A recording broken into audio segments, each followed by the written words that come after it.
अयो ठीक है, बायो अरे ओ दुर्गा बिटिया, जरा इधर आ। ओफो, कितनी बार कहा है कॉलेज जाते समय पीछे से मत टोका करो।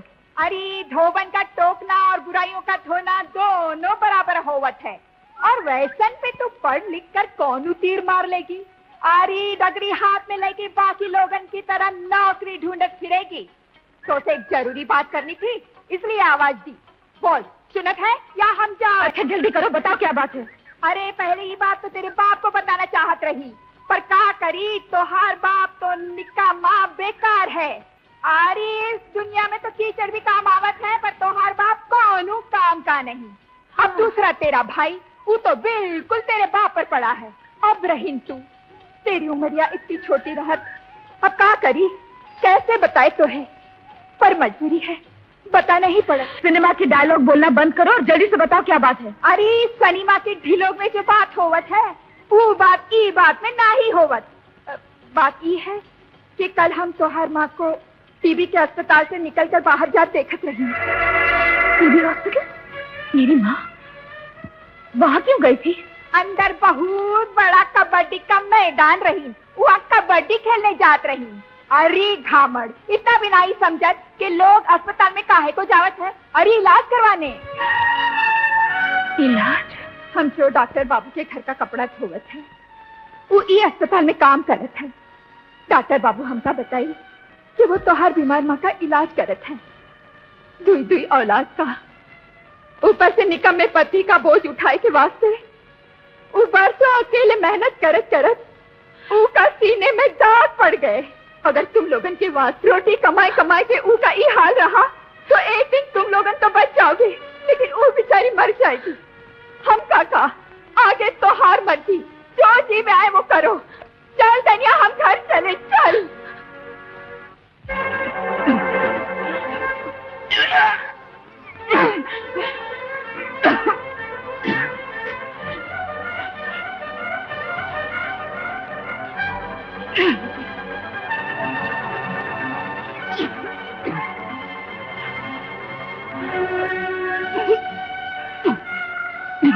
माँ, क्या हुआ? ऐसे क्यों खांस रही हो? कुछ नहीं, 2-3 दिन से सर्दी और खांसी हो गई, ठीक हो जाएगी।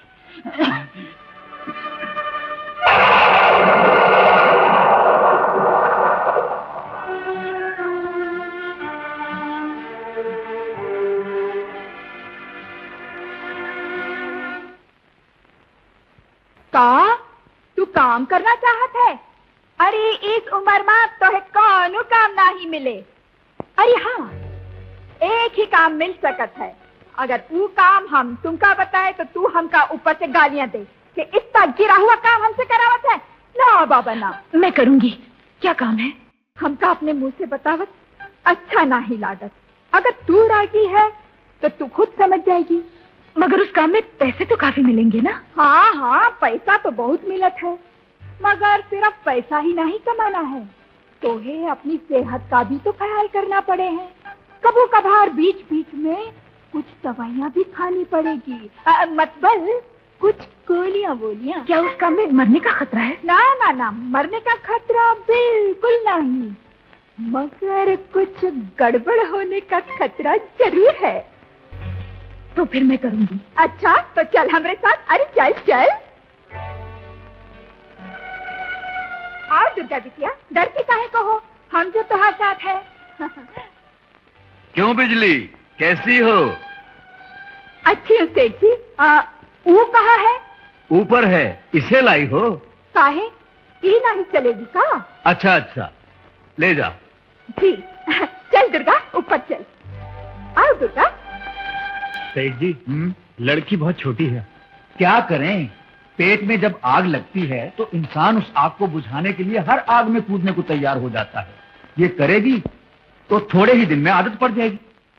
लक्ष्मी अग्निहोत्री? हाँ। सुबह सुबह झूठ बोलने को मैं मिला था क्या तुमको? अरे मुझे झूठ बोलने की क्या जरूरत है, सचमुच लाया हूँ भाई। हमारा पोस्टल डिपार्टमेंट उस वक्त तक पैसे नहीं देता जब तक के कोई भेजता नहीं। ओह, क्या पोस्टल डिपार्टमेंट? तुम्हारा पोस्टल डिपार्टमेंट हाँ। बचपने में खत भेजो तो जवानी में जाके मिलता है, मनी ऑर्डर क्या खाक भेजेगा? देखिए साहब, मेरे सामने मेरे डिपार्टमेंट का अपमान कर रहे हैं। मैं गवर्नमेंट सर्वेंट हूँ और इस वक्त ड्यूटी पे हूँ। ड्यूटी पे हो? हाँ। तो ड्यूटी वाले बाबू जरा एक बात तो बताना। क्या? पिछले महीने मंत्री महोदय जब दौरे पे निकले थे तो कदम कदम पे उनकी रक्षा के लिए पुलिस फोर्स वाले खड़े थे और तुम जनता का जोखिम लेके निकलते हो, पैसे लेके निकलते हो। पुलिस फोर्स तो एक तरफ, एक सूखा मरा हुआ हवलदार भी तुम्हारे साथ नहीं है। मंत्री महोदय तो बैल की तरह मुस्टंडे हैं और तुम सूखे मुरझाए हुए खजूर के पत्ते की तरह हो। क्या ये सरकार की बेईमानी नहीं है? अरे कहा कि ये मुसीबत गले पड़ गई है। आप कृपा करके इतना बता दीजिए कि लक्ष्मी जी घर पे हैं कि नहीं। इस बात के भी कई पहलू हैं। मान लो कि मैं ये कहूं कि लक्ष्मी जी घर पे नहीं है बल्कि घर खाली करके चली गई है, तो तुम क्या करोगे? तो जिसने पैसे भेजे हैं उसको वापस कर देंगे। वापस कर देंगे? हाँ। और उस आदमी ने मनी ऑर्डर भेजते वक्त जो कमीशन भरा था पोस्ट ऑफिस में, उन पैसों का क्या होगा? जाहिर बात है वो कमीशन पोस्टल डिपार्टमेंट रख लेगा, वापस थोड़ा ही करेगा। वापस नहीं करेगी? नहीं। ये तो फांदेबाजी। यानी हमारा पैसा अपने पास कुछ दिन रखने के बाद जब लौटाते हो तो सिर्फ पैसा लौटाते हो और कमीशन हड़प कर जाते हो। ये तो बेईमानी है। हमारा पैसा अपने पास रखने के बदले तुमको उल्टा हमें ब्याज देना चाहिए, जैसे बैंक वाले देते हैं। मतलब एक ही देश में, एक ही सरकार की छत्र छाया में बैंक वालों के लिए रूल अलग, पोस्ट वालों के लिए रूल अलग हैं? खुजाने लग गए, जिंदगी भर खुजाते रहोगे। पोस्टमैन हो, पोस्टमैन ही रिटायर होगे, प्रोविडेंट फंड तक नहीं मिलेगा। हाँ, लक्ष्मी तुम्हारा मनी ऑर्डर आया है। Money order? मुझे कौन पैसे भेजने वाला? सवाल मत करो, इससे पहले कि पोस्टल डिपार्टमेंट की नीयत फिर जाए, पैसे ले लो।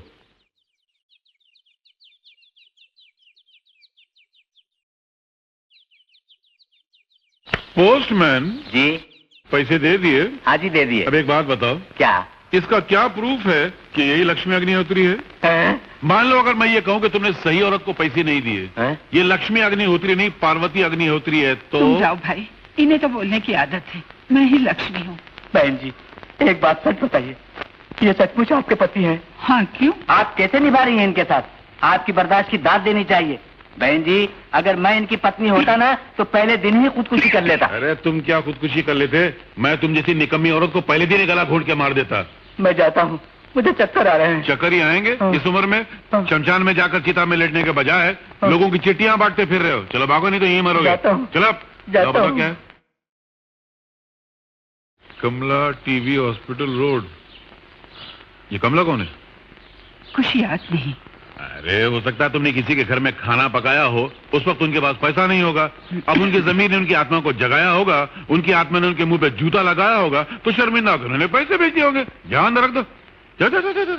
बताओ, खाना पकाने वालों के मनी ऑर्डर आ रहे हैं। क्या होगा इस दुनिया का? ये दुनिया ज्यादा दिन चलने वाली नहीं है। खत्म। माँ, तुम कभी टीबी हॉस्पिटल गई थी? नहीं तो।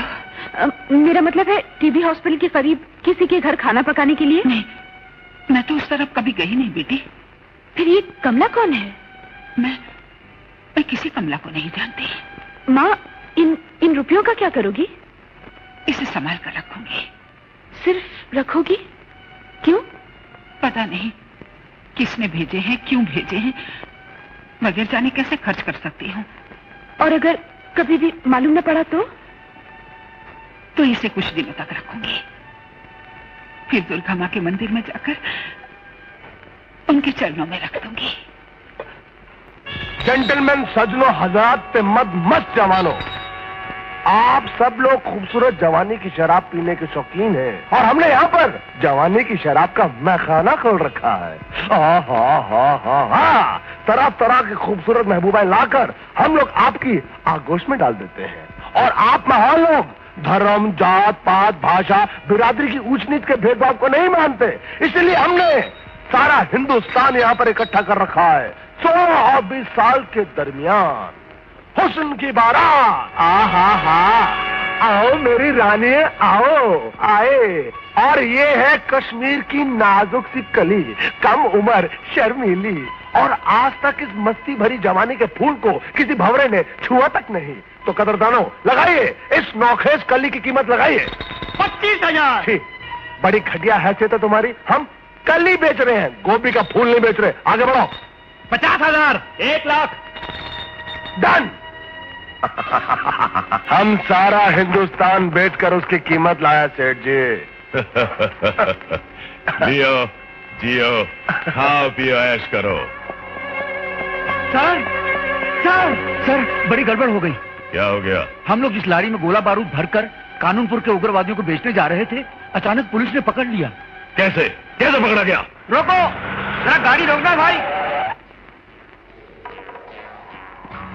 क्या बात है दोस्त? गाड़ी रेत में बुरी तरह से फंस गई है। कोई मदद चाहिए? अगर इतनी सी मदद कर दोगे तो मेहरबानी होगी दोस्त। अरे क्या बात कर रहे हो दोस्त? तुम भी मजदूर, अपन भी मजदूर। अगर मजदूर मजदूर की मदद नहीं करेगा तो कौन करेगा? चलो।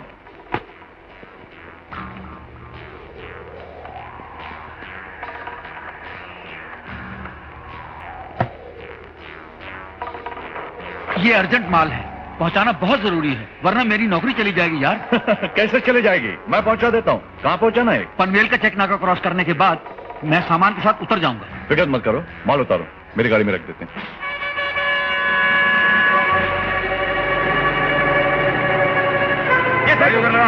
चलो। क्या बात है साहब? हमें तुम्हारी लारी की तलाशी लेनी है। तलाशी? हाँ, हमें खबर मिली है कि तुम्हारी लारी के अंदर गैर कानूनी माल रखा हुआ है। अरे नहीं नहीं साहब, किसी ने आपको गलत खबर दी है। अभी पता चल जाएगा। नीचे आओ। नीचे उतरो। कमन, चलो। अरे साहब, इस सामान के साथ एक आदमी भी बैठा था साहब। हवलदार, माल की तलाशी लो।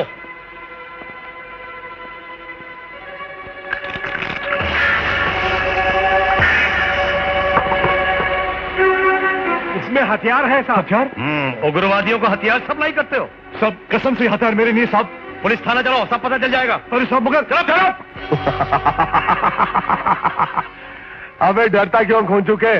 तूने तो बहुत बढ़िया काम किया। इस काम के लिए तुझे इनाम मिलेगा। वो माल उतना कीमती नहीं था जितना कीमती था वो पकड़े जाने वाला दुश्मन।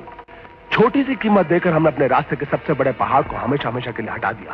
I am happy, very happy.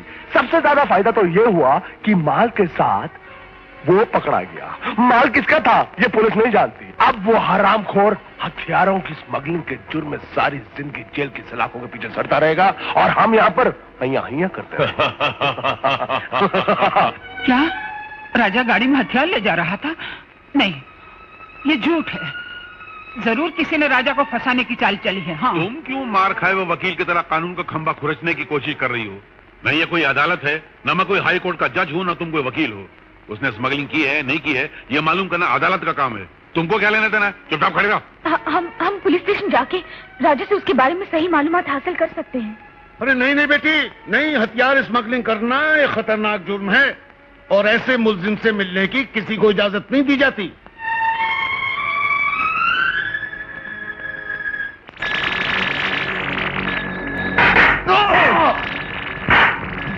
बोल राजा,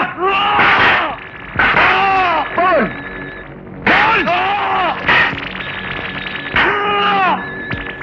बंद करो, लाइट्स ऑन। बहुत सख्त जान मुजरिम है राजा। तुम्हारी जगह कोई और मुजरिम होता तब तक का अपना जुर्म उगल देता। मैं सख्त जान मुजरिम नहीं हूं इंस्पेक्टर। मेरे जान में सख्ती ही मेरी सच्चाई का सबूत है। राजा, मैं तुमसे आखिरी बार पूछ रहा हूं, बताओ हथियार किसके थे? बोलो।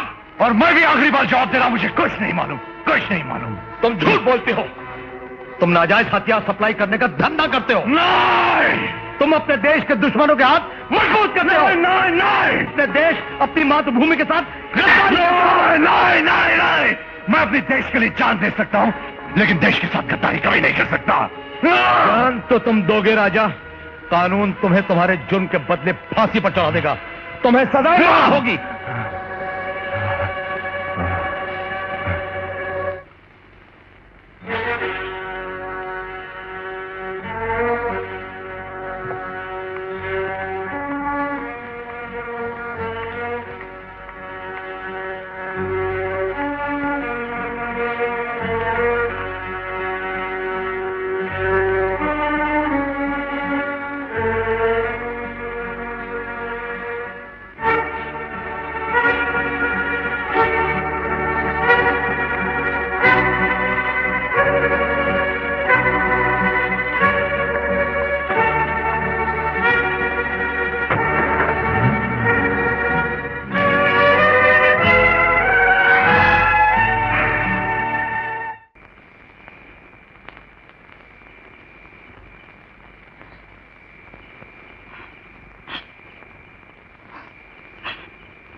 लक्ष्मी, क्या बात?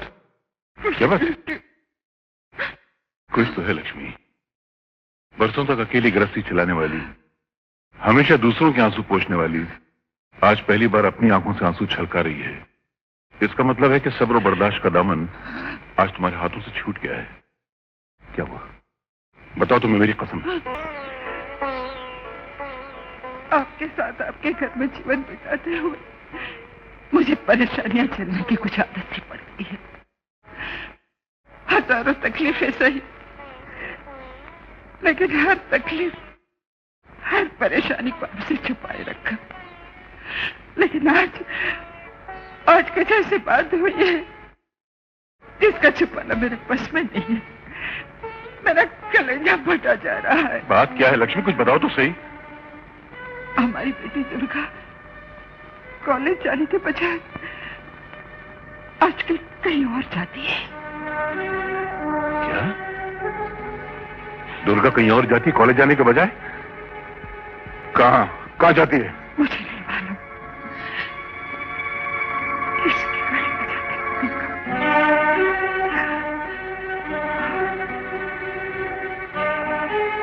अब तक कितने का मनी ऑर्डर आ चुके होंगे?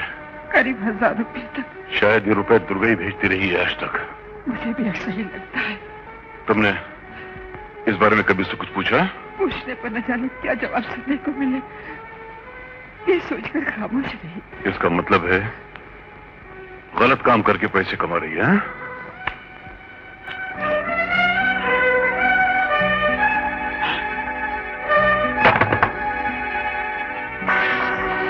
ये शामू कहाँ है? किसी सिनेमा की संस्था का फंक्शन है, इसलिए वो रात को नहीं आएगा। इसका मतलब है इससे पहले भी वो रातों को बाहर जाता रहा है? ज्यादा करके वो रातों को बाहर ही रहता है।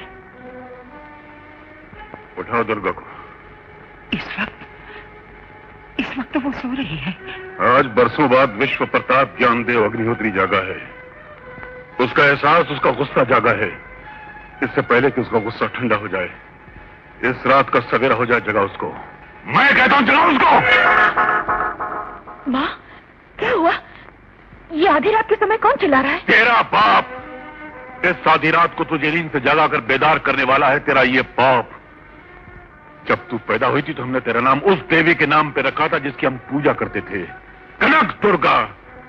वही नाम मेरी माँ का भी था। 15 साल वही नाम रखने के बाद आज तूने अपने नाम के आगे से दुर्गा का पवित्र शब्द निकालकर कनक से कलंक बनकर रह गई है तू। इसके अलावा और कितने नाम है तेरे? किस किस जगह पर कौन कौन से नाम से पुकारी जाती है? यही तुझसे पूछना चाहता है तेरा ये बाप। विजयदशमी के मौके पर तेरी माँ ने तेरे हाथ पर ओम नमः शिवाय लिखकर शुभ मुहूर्त निकाला, तुझे स्कूल में दाखिल कराया, और आज तूने अपनी इस माँ को कारण बताए बिना ही कॉलेज जाना बंद कर दिया। वो कारण क्या है वही तुझसे पूछना चाहता है तेरा ये बाप। इस घर के लिए 4 महीने से जो तू रुपए भेज रही थी अलग अलग पतों से, अलग अलग पोस्ट ऑफिसों से, उस मनी ऑर्डर के लिए तेरे पास रुपया कहां से आ रहा है वो तुझसे पूछना चाहता है तेरा ये बाप।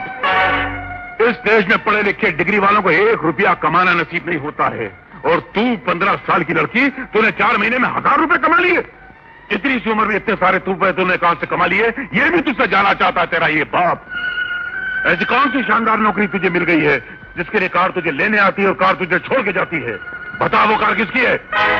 बेशरम बेहया, आंखों में आंखें डाल के देखती है। आगे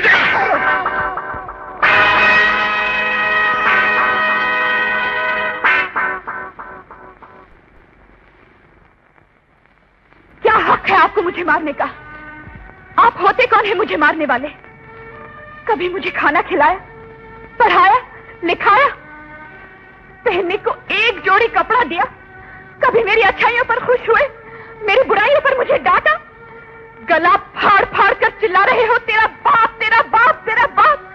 बाप होने का कौन सा फर्ज निभाया है आपने? सिर्फ इस माँ के कहने पर मैं आपको अपना बाप कहती हूँ, वरना आपका और मेरा कोई संबंध नहीं है। अगर सिर्फ मुझे जन्म देने से आप अपने आप को मेरा बाप समझते हैं तो ये भाव जाकर मेरी माँ पर जमाइए, मुझ पर नहीं। आपके होने से किसी को क्या फायदा? आप इस घर में अपनी पत्नी के लिए, अपनी औलाद के लिए, बल्कि धरती के लिए बोझ हैं। तुम वो कांधा हो जो घर का बोझ उठाने की बजाय खुद घर पर बोझ बनकर बैठे हुए हैं। और हाँ, मैंने पढ़ाई छोड़ दी है अपनी मर्जी से। अगर मैं गलत काम करके पैसे कमाती हूँ तो वो भी अपनी मर्जी से, और ये आपको पूछने का कोई अधिकार नहीं है। अपनी पत्नी को चूल्हे में ढकेल कर, दूसरों के बर्तन मंजवा कर, दूसरों के मैले कपड़े धुलवा कर टीबी का मरीज बना दिया, और खुद दिन भर चबूतरे पर बैठे रहते हो। अमेरिका की आर्थिक स्थिति पर लेक्चर देते हो, रशिया ने रॉकेट चांद पर भेज दिया उस पर भाषण देते हो, हर आने जाने वालों को अपने कड़वे जुमलों से तंग करते रहते हो, और फिर मुझे आधी रात को नींद से जगाकर सवाल करते हो। मुझसे सवाल करने से पहले एक मर्द बनकर दिखाइए, एक बाप बनकर दिखाइए, एक पत्नी का पति बनकर दिखाइए।